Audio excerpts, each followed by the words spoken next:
কেন আমার একবার দেখা দাও না, তাহলে তোমার দেখে ভয় করতাম, তোমার দেখতে পাই না। আমরা শুধু মনে মনে চিন্তা করি মরে যাওয়া এটা সিস্টেম, প্রতিটা জিনিসের মৃত্যু আছে, আমরা মরে যাব। এত বড় চূড়ান্ত আদালত হবে আমরা তো কোনোদিন জানি না। আয় আল্লাহ, বান্দা তখন বলবে রব্বানা আবসারনা ওয়া সামি'না ফারজি'না না'মাল সালিহা। আয় আল্লাহ, তোমার কাছে আমি একটা কথা বলি, একবার তুমি আমার দুনিয়ায় পাঠিয়ে দাও, আমি কথা দিচ্ছি ভালো কথা শুনবো, আমি ভালো নামাজ পড়বো, রোজা করবো, মসজিদ ছেড়ে আর কোনোদিন ফাঁকে যাব না। আল্লাহ রাব্বুল আলামিন বলে মানুষের জীবনে মৃত্যু একবার হয়, আর মানুষের জীবনে জীবিত একবার হয়, বারবার কোনোদিন তার মৃত্যু হয় না। জিন্দা ছাগলের ছাল ছাড়ালে, জিন্দা ছাগলের ছাল ছাড়ালে যেমন হয় তার যন্ত্রণা, তার থেকে আজ বড়ি কষ্ট পেয়েছি আব্বা শোনো না। আস্তে আস্তে গোসল করাও, বেশি জোরে ছুঁয়ো না, সহিতে আর পারি না। মানুষ মারা যাবার পরে সমস্ত লোকেদের বলে ওরে আমার ছেলে, ওরে আমার বাপ, ওরে আমার বোন, ওরে আমার দাদা, পাড়ার লোক, আমার গায়ে আস্তে আস্তে পানি দাও, জোরে জোরে গায়ে ডোলো না। মৃত্যুর কষ্ট এত বড় পেয়েছি আমি, যদি তোমাদের কোনোদিন দেখানো হতো, আল্লাহর কসম জীবনে কোনোদিন আল্লাহর ঘর কোনোদিন ছাড়বে না। আল্লাহ রাব্বুল আলামিন বলেন ওয়াজাআত সাকারাতুল মাউতি বিল হাক্কি যালিকা মা কুনতা মিনহু তাহিদ। মৃত্যুর এত বড় কঠিন শাস্তি আল্লাহর নবী মুহাম্মদুর রাসূলুল্লাহ সাল্লাল্লাহু আলাইহি ওয়াসাল্লাম দুনিয়া থেকে চলে যাবার সময় নবীজি বললেন, যাও আয়েশা রে, আমার জীবনের থেকে আমি যার বেশি ভালোবাসতাম সেটা হলো মা আয়েশা।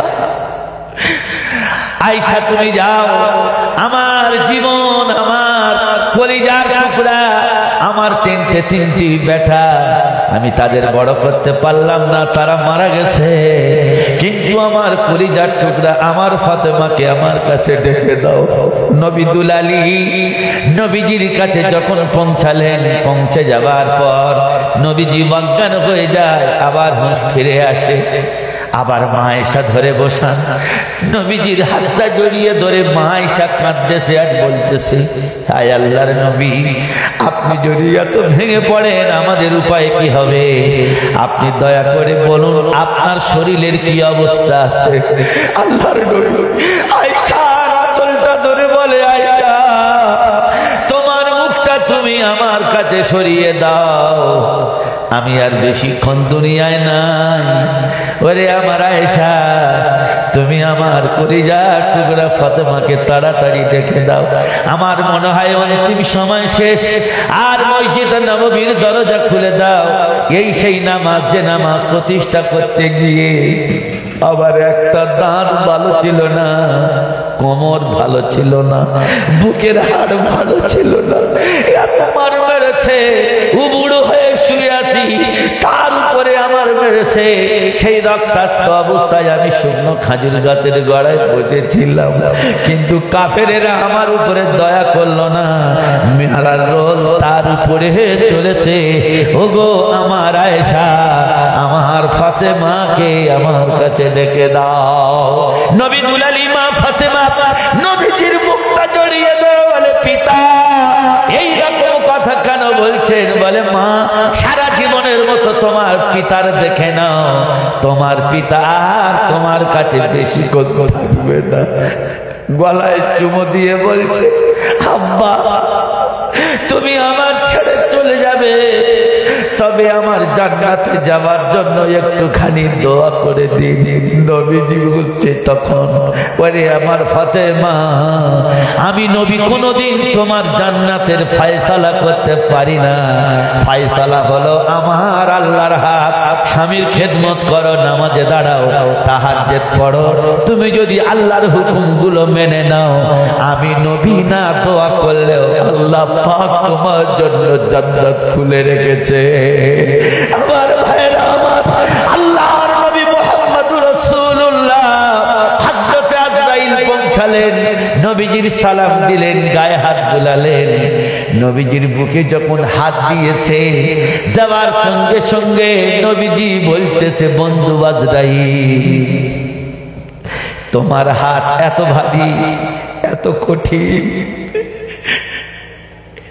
এত প্রহর ভারী, আমি তো কোনদিন জানতাম না। তুমি আমার বুকের উপরে যখন হাতটা দিয়েছো, আমি অনুভব করছি যেন পচাল বড় পাথর আমার বুকে চাপানো হলো। দয়া করে ওরে আমার বন্ধু আজরাইল, মৃত্যু তোমার হাত যদি আমার বুকে এত বড় কঠিন হয়, তবে তোমার কাছে বিনয়ের সঙ্গে বলি, আমার যত উম্মত আমার কোনদিন দেখবে না। যারা পাগল বসে আছে, আমরা তো নবীর কোনদিন দেখি না। আমাদের জন্য নবীজি আজরাইলের হাত দুটো ধরে বলে, বন্ধু, আমার উম্মতে যারা দেখবে না, সেই সমস্ত উম্মত তারা বেহায়ামি কাজ করবে, কত রকমের নোংরা কাজ করবে, তারা ভয় পাবে না, কিন্তু তারা আমার ভালোবাসবে, এমন ভালোবাসবে, আমার জন্য জীবন দেবে।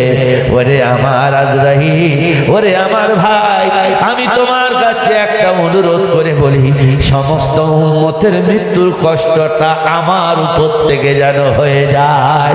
আমার কষ্ট হোক, আমার যন্ত্রণা হোক, আমার ব্যথা অনুভব করি, আমার উম্মতের যাতে কোনো কষ্ট না হয়, আমার উম্মত যাতে না বঞ্চিত যায়, আমার উম্মত যাতে কষ্ট না পায়, দয়া করে তুমি আমার উম্মতের জন্য।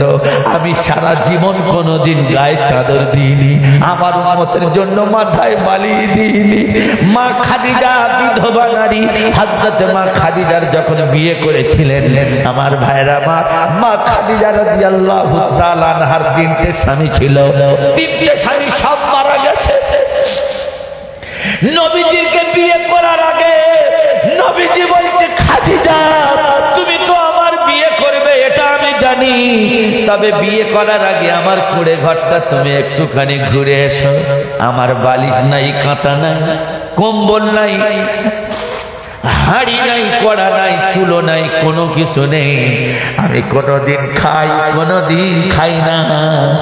মা খাদিজা নবীজির হাতটা জড়িয়ে ধরে বলে, রাসূল, আমি দুনিয়ায় কোনো কিছু চাই না, আমি শুধু আপনার পায়ের তলায়টা জান্নাতটা পাওয়ার জন্য আমি আপনাকে বিবাহ করব। আমার ভাইরা, মা খাদিজাকে যখন বিবাহ করেছেন, 25 বছরের যুবক আল্লাহর নবী, যখন মা খাদিজা নিজের বাড়ি নিয়ে গেছে, সারা রাত মা খাদিজা এই জায়গাটায় মাথা রেখে ঘুমিয়ে গেছে। রাত্রে বেলায় নবীজির ঘুমটা ভাঙার পর মা খাদিজা সোনার নবীর পিঠে হাত বোলায় আর চুমা দেয়, সোনার নবী, সোনার হাবিব, আপনার পিঠে এত দাগ হয়ে আছে, আমার কষ্ট হয়, আমার অনেক কিছু আছে, আপনি যদি আমাকে অনুমতি দেন, আমি অন্তত একটা মোটা চাদরের ব্যবস্থা করি। নবীজি তখন বলতেছে, ওরে আমার খাদিজা, আমার এই পিঠের দাগ আমার উম্মতের জন্য, তুমি আমার পেটের কাপড় উঁচু করে দেখো, আমি পেট ভর্তি করে এই উম্মতের জন্য খাই নাই, আমি যদি পেট ভর্তি করে খাই, আমার উম্মত খাওয়া পাবে না, আমায় বালিশ মাথায় দিই, আমার উম্মত কোনো কিছু বলবে না। বলো,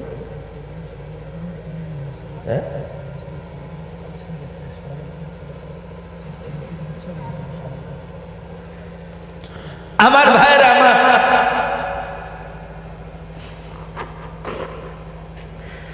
মা খাদিজাকে নবী পাক সাল্লাল্লাহু আলাইহি ওয়াসাল্লাম বলছেন, খাদিজা, এই সব কিছু আমার উম্মতের জন্য, আমার জন্য নয়। আল্লাহর নবী মুহাম্মদুর রাসূলুল্লাহ সাল্লাল্লাহু আলাইহি ওয়াসাল্লাম তায়েফে গেলেন। মা খাদিজার বলে গেলেন, খাদিজা তুমি ভালো থাকো, শান্তিতে থাকো, আমি তায়েফে যাই। আল্লাহর নবী যখন তায়েফে গেলেন, তায়েফে যাবার পর কাফেরদের কাছে গিয়ে বলতেছে, তোমরা পড়ো লা ইলাহা ইল্লাল্লাহ, লা ইলাহা ইল্লাল্লাহ। যদি তোমরা পড়ো, আমি নবীজি কথা দিলাম তোমাদের জন্য জান্নাতের জামিনদার আমি হব। যতক্ষণ পর্যন্ত তোমরা না জান্নাতে যাবে, আমি নবী তোমাদের সঙ্গে ওয়াদা করলাম, আমি নবী কোনদিন আল্লাহর জান্নাতে যাব না। কাফেরেরা বলল, মুহাম্মদ আবার তুই মিথ্যে কথা বলিস, যা তুই এইখান থেকে চলে যা। আল্লাহর নবীকে এত মার মেরেছে, এত রক্ত ঝরা ঝরিয়েছে, এত রঙিন অবস্থায় নবীজি রাত দুটোর সময় বাড়ি এসেছে। একবার শুধু ডেকেছে, মা খাদিজা লাব্বাইকা ইয়া রাসূলুল্লাহ, দরজা খুলে দিয়েছে। দেখে নবীজি খাদিজা বলার সঙ্গে সঙ্গে অজ্ঞান হয়ে গেছে। তাড়াতাড়ি নবীজিকে পাচালি করে তুলে নিয়ে বুকে চড়িয়ে ভালো জায়গায় শুইয়ে রেখে আল্লাহর নবী মুহাম্মদুর রাসূলুল্লাহকে নিজের মাথার চুল দিয়ে রক্তগুলো মুছিয়েছে। কাপড় নেই, কোনো কিছু নেই। আমার মায়ের, আমার জান্নাত তো তোমার স্বামীর খেদমত করলে পাবে। আল্লাহ পাক বললেন, স্বামী যত বড় কড়া হোক, স্বামী যত বড় ডাকাত গুন্ডা বদমাশ হোক, স্বামীর কোনোদিন তুমি সবার সামনে অপমান করো না। স্বামী যদি তোমার জন্য দোয়া করে দেয়, আল্লাহ পাক তোমার সেই জান্নাতের ফায়সালা করে দেবে। হযরত মা খাদিজা রাদিয়াল্লাহু তাআলা নবীজি সুস্থ হওয়ার পর আল্লাহর নবী মুহাম্মদুর রাসূলুল্লাহ মা খাদিজার মাথার দিকে লক্ষ্য করে দেখে দড়ি বাঁধা আছে। মুচকি হেসে বলল, খাদিজা আমি কোনোদিন তোমার মাথায় দড়ি বাঁধা দেখি নেই, আজকে কেন দড়ি আছে? ইয়া রাসূলুল্লাহ, এটা এমনি আমি দড়ি বেঁধেছি। বলল, না, এর আগে আমি দেখিনি তোমার মাথায় দড়ি, আজকে আমি দেখলাম। মা ঈশা, মা খাদিজার মাথার চুলটা লম্বা ছিল, টেনে টেনে উঠতো আর বসতো। নবীজির শরীর যখন অসুস্থ হয়ে গিয়েছিল তায়েফ থেকে, আমার ভাইয়েরা, আমার মা খাদিজা বলল, হুজুর আপনি যখন আমার কাছ থেকে চলে যান, সারা রাত আমি ঘুমাই না, নামাজের পাটি বসে থাকি, ঘুম চোখে এসে যায়।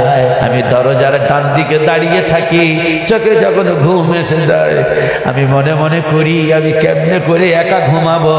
স্বামী যদি বিছানায় না থাকে আমার ঘুম কেমনে করে আসবে? ওগো প্রিয় নবী, ওগো আল্লাহর পয়গম্বর, সারা রাত আমার মাথার চুলে দড়ি বেঁধে রেখে আমি খাদিজার ডান দিকের দরজায় টেক লাগিয়ে দাঁড়িয়ে থাকি। ঘুমিয়ে যখন টলে পড়ে যায়, মাথার চুলের দড়ি টেনে বলে দেয়, কেমনে করে ঘুমাবি? ইয়া রাসূলুল্লাহ, আমার মাথার চুলে আমি 1 বছর নয়, দীর্ঘ আমি 3.5 বছর আমার মাথার চুলে দড়ি বেঁধে রাখি, যাতে আমার হাবিব কোনো কষ্ট না পায়। আমি যদি ঘুমিয়ে পড়ি গো নবী, কতবার আপনি আমাকে ডাকবেন? আল্লাহর বান্দা, আল্লাহর নবী মুহাম্মদুর রাসূলুল্লাহ সাল্লাল্লাহু আলাইহি ওয়াসাল্লাম, তার জীবন আদর্শ হলো ওই নবীজি বাইতুল মুকাদ্দাস, ইসরাইল যে মসজিদটা ভাঙতে এসেছিল, আল্লাহ পাক আল্লাহর নবীকে ওই মসজিদে সর্বপ্রথমে নামাজ আদায় করেছেন। আর এই সেই মাস, যে মাসের 27 তারিখে নবীজি, এটা হলো রজবের চাঁদ। আমার ভাইরা, রজবের 27 তারিখ বাইতুল মুকাদ্দাস, যেটা কাফেরেরা ভাঙতে এসেছিল এদিন করে, এখন পর্যন্ত টুকটাক যুদ্ধ চলছে। আমার ভাইরা, আমার আল্লাহর নবী ওই মসজিদ থেকে আল্লাহর সিদরাতুল মুনতাহা বোরাকে উঠে আল্লাহর আরশে আজিমে গেছেন। আমি নূর আলম একটা কথা বলতে চাই, আল্লাহর বান্দা একজন উঠে দাঁড়িয়ে বলেন, আল্লাহ আমার অনেক টাকা দিয়েছে, পয়সা দিয়েছে, আমি আল্লাহর ঘরের জন্য 10,000 টাকা 1 বছর পর আমি আল্লাহ পবিত্র ঘরে ছাদ ফেলার জন্য দেব। আমি নূর আলম দোয়া করব, আল্লাহ দেবে না ইনশাআল্লাহ। আল্লাহ আপনার আরো অনেক টাকার মালিক তৈরি করবে। যে নবীজির প্রথম কেবলা, একটা মসজিদ ভাঙলে 10টা মসজিদ তৈরি করে আল্লাহ দেখিয়ে দেয়। একজন আল্লাহর বান্দা কেউ আসি সেই বাইতুল মুকাদ্দাসের নামে 10,000 টাকা এই মসজিদের জন্য আল্লাহর বান্দা কে আছে? একজন উঠে দাঁড়িয়ে বলেন আমি 10,000 টাকা আমি 1 বছর পর আল্লাহর পবিত্র খানায় কাবা বাইতুল্লাহ শরীফে আমি আল্লাহ দান করব। একজন কোন আল্লাহর বান্দা আছেন 10,000 টাকা 1 বছর পর? একজন উঠে দাঁড়িয়ে বলবেন, 2 জন নয়, 3 জন নয়, 4 জন নয়, 5 জন নয়, একটা মাথা, একটা যুবক, একটা তরুণ, একটা আব্বাকে আমি দেখতে চাই। 10,000 টাকা আল্লাহর পবিত্র ঘরের জন্য একজন কোন আল্লাহর বান্দা হিম্মতের সঙ্গে উঠে দাঁড়িয়ে বলবেন যে আমি 10,000 টাকা দেবো ইনশাআল্লাহ। সবাই কিন্তু তার মুন্ডুর দিকে তাকিয়ে আছে। আল্লাহ রাসূলের মুন্ডু আনার জন্য সমস্ত মানুষ ঠিক ঠিক করছে 10 কেজি সোনা পাবে, ভালো মেয়ে ছেলের সঙ্গে বিয়ে হবে। সবার আগে হযরত ওমর উঠে দাঁড়িয়েছে। সবাই উঠে দাঁড়িয়ে দেখছে সেই ওমর। আল্লাহ পাক আপনাকে ওমরের খাতায় নাম লেখাবে। একজন আল্লাহর বান্দা কেউ আছেন 1 বছর পর 2024 শেষে 10,000 টাকা আল্লাহর বান্দা কেউ দেবেন এই মসজিদের জন্য? আমিনুর আলম আজকের 2টো হাত তুলবো না, আজকের অন্তত 1,000-এর বেশি হাত উঠবে। একজন কোন আল্লাহর বান্দা আছেন 10,000 টাকা দেবেন? হাত তুলে বলুন যে ইনশাআল্লাহ আমি 10,000 টাকা 1 বছর পর আল্লাহর পবিত্র ঘরে আমি দান করে যাব। আমার মা মারা গেছে, আব্বা মারা গেছে, আমার বাচ্চা চলে গেছে, আমার আব্বা মায়ের নামে আপনি দোয়া করুন। একজন আল্লাহর বান্দা কেউ আছেন 10,000 টাকা কমে যাবে না, ফকির হবে না। আল্লাহ পাক বলেছেন ফালিয়াবুদু রাব্ব হাযাল বাইত, যদি আমার ঘরকে তুমি দান করো আমি আল্লাহ তোমার 2টো জিনিস অভাব দেব না। আতআমাহুম খাবার কষ্ট হবে না, ওয়া আমানাহুম মিন খাউফ মৃত্যুর বিছানায় তোমার টেনশন আসবে না, ভয় আসবে না, তুমি ঘুমের ঘরে ওই ঘুমিয়ে যাবে, কোনো সওয়াল জবাব তোমার হবে না। লীলা ফি সুরয় আপনি শেষের দিকে খুলে দেখবেন আল্লাহ পাক বলে দিয়েছেন। একজন আল্লাহর বান্দা কেউ আছেন 10,000 টাকা দেবেন? একজন উঠে দাঁড়িয়ে বলুন যে আমি 1 বছর পর ইনশাআল্লাহ আল্লাহ যদি আমার হায়াতে দেয় আমি 10,000 টাকা আল্লাহর ঘর নির্মাণ করার জন্য, যে ঘরে মানুষ সেজদায় পড়ে কাঁদে, যে ঘরে মানুষের গুনাহ মাফ হয় চমকের মতো টেনে নেয়, সেই আল্লাহর পবিত্র ঘরের জন্য 10,000 টাকা আল্লাহ একজন বান্দা কে আছে তৈরি হবো? ভাই 10,000 টাকা। সবাই কিন্তু তার দিকে তাকিয়ে আছে।